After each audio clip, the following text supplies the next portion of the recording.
What made Joseph so powerful? His character. What do you remember about Joseph? His character. Why we can't forget Joseph? His character. What is character? Write this down. Character is standing for a conviction without compromise.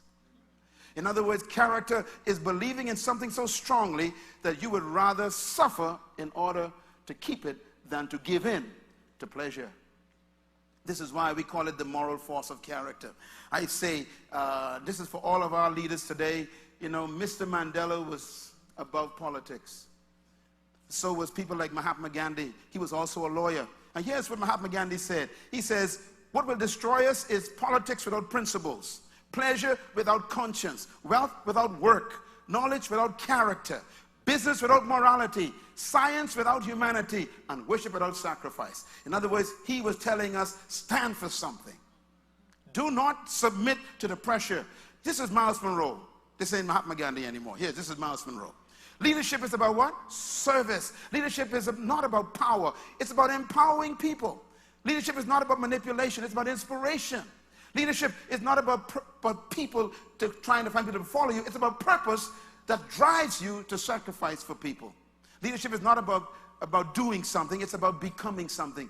Mr. Nelson Mandela became the freedom that he fought for. That's why you can't lock freedom up.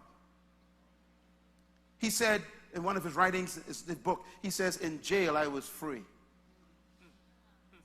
Because no one can give you freedom. Freedom is a matter of disposition of the mind. He was free from what people thought about him. In other words, he had a sense of generational obligation. You know, one of the things I think is dangerous is that we don't need more politicians in leadership. We need more leadership in politicians.